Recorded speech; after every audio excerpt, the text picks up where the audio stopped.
Untuk mengamankan pasokan BBM dalam negeri, pemerintah mulai mengimpor minyak dari Amerika Serikat. Upaya ketahanan energi dalam negeri ini ditempuh karena perang di Timur Tengah dan jalur dagang Selat Hormuz ditutup. Konflik Iran dengan Israel dan Amerika Serikat terus memanas dengan serangan rudal dan drone yang masih berlangsung.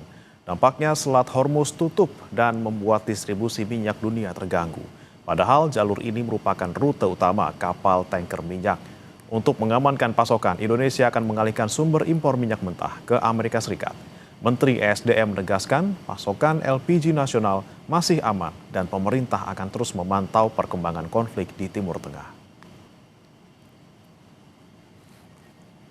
25% crude kita itu kan kita ambil dari Middle East, dari Selat Hormuz.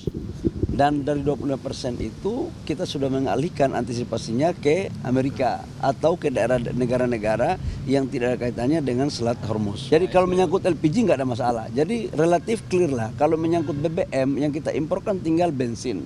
Dan itu kita belinya di Asia Tenggara, tidak ada di Middle East. Jadi relatif insya Allah clear.